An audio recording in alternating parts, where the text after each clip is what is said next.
Hello everyone, Bionic Kasai here, and welcome to the Chronicles of Darkness reviews. I know a lot of people have been wanting me to do mock reviews for a long time now, and well, starting Chronicles of Darkness specific ones. Maybe at some point I'll do Conan reviews or Tales of Home reviews. We'll see. But for now, Chronicles of Darkness. So, as you can see, we have Kasai here, and he's going to be the first person to review, because obviously he's the main character of Chronicles of Darkness. So, let's get straight into it. Kasai operates off of a pretty simple design, especially the torso, which I've done a how-to on, a let's build.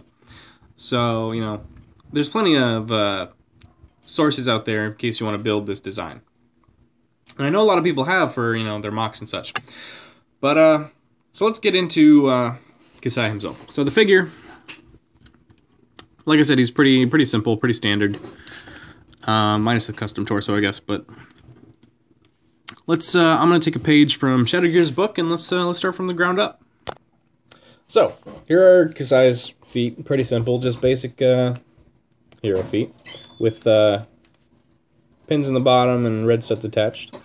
As for his lower legs, it's Star Wars shins with the 2 pinhole black bones, pins in the bottom for the extra blue detail, studs on top for the red detail, and it creates a nice sort of slope to it, which is an implied slope, which is nice.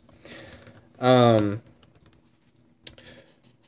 for why I chose this armor, because you know no one in G2 uses this, just it creates a nice sleek look and kind of sets him apart from the official G2 characters. So yeah. His upper legs are more simple than his lower legs, just 3 pieces. Friction extender, smallest size of vertical or, you know, single direction bone in black. Used to be gray, but it's black currently. And then a, what is this? 6 long red armor shell. Pretty simple. Kasai's crotch area is a design I got from Lyra, which is it's a Vaki waist with this assembly here with the Borak eyes. And then I'm not sure exactly where I got this from, but it's just 2 of these connectors here, and then 1 of these pieces going all the way through. And then it connects to the ball joint to connect to the rest of the torso. So for Kasai's upper torso, you know, you guys have seen the how-to, you guys have seen the let's build. It's, you know how it works. For those of you who haven't, which I'm sure isn't very many of you, there's kind of a look at it under the hood, I guess. I like it a lot. I think it works really well for Kasai and for Miri and for Scraps, you know, the Guardians that do use it.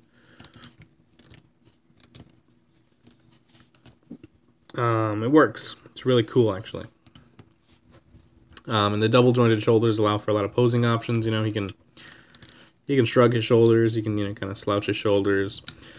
He can do some crazy stuff. He could do like that. He could do, you know, like that. He can come like that.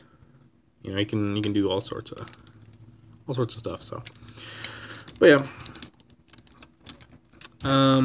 Head is it's pretty simple. Obviously, it's just normal G2 head with a mask. Arms are simple, you know, just standard bones and shells. The only thing is he's got a pin. This is backwards, actually. He's got a pin in his arm for some slight blue detail. And then for the back, he's got Just a red ice shield, blue studs and blue pins. All the blue details on him are like really subtle, but you know, I like it. And a nice for the blue that does show up, like here, here, here, and on the arms, stuff like that. It does make a nice accent, and I think it works really well. So, being a CCBS Bionicle figure, Kasai has a lot of articulation. You know, he can do all sorts of stuff with his feet and all that. You know, in normal like standard action figure reviews, they run through articulation, so I figured I'd do a segment on it. You can get beyond 90 if you switch the armor to the front. Otherwise, this is about a 90-degree bend. Hip, you can pretty much do whatever you want. It's yeah. Torso, actually, is probably one of the more interesting parts. So you can go to here, forward, unless you take off the chest plate, in which case you can get a 90-degree bend. Backwards, you get to about there, and then it can rotate all the way around, a little bit side to side, just a little bit, unless you like angle it and you can get a little bit more. But yeah, there's a lot you can do with Kasai's torso, that's for sure. I already ran through Kasai's torso articulation, or not torso articulation, shoulder articulation, so nothing much more there. Elbows, you can get to about 90-ish, a little below. You can get more if you switch the armor around. Hands, you know, you can do all that. It's hands, you know. Like I said, it's a Bionicle figure, so the articulation's really not important. Definitely not going to do it for the rest of the Kasai torso figures because, you know, they all got pretty much the exact same articulation, so. But, yeah.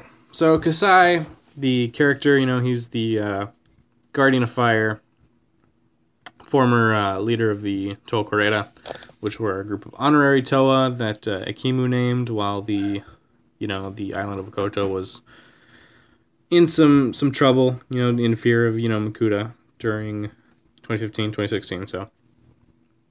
After that, they went on their first mission. Most of them got killed. Kasai renamed the group to the Okotan Guardians. And the surviving members, of course, were Siri, Scraps, Miri, and Kasai himself. The other three that died were Taiga, Mizu, and Strider. But Kasai woke up on the island originally with no memory, so he doesn't know where he comes from. The only thing he remembers is his name.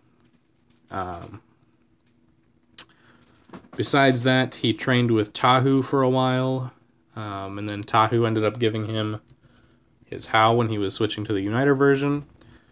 So that's why Kasai has that mask and not his old gray mask anymore. And before they were named the Toa Coreda, or after they were named the Toa Coreda, and before they went on to their first mission, they were given upgrades. So that's why Kasai looks like this, as opposed to what he originally looked like. But yeah, he has pretty good control over fire. I believe there's one scene in Mask of Imitation where he kind of like reaches his hand up. They're fighting like the main villain, so he kind of like goes a little crazy. Reaches his hand up and summons a beam of fire from the sun. A little insane, but after that happens, it kind of lights him on fire, and he freaks out. So he can't, you know, like he can't handle that much. If he had done it for longer, it probably would have ended up hurting him.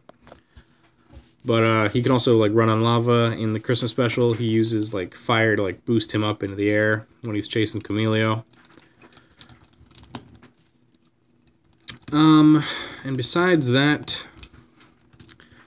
I'm not sure what else to say. You know, he's in a relationship with Mirashiki, and he looks up to Tahu, and he looks up to Akimu, and he thinks of Takeru as, you know, like a brother. He doesn't get along with Glaceon very much. Scraps he likes, and then Siri, you know, she's just kind of there.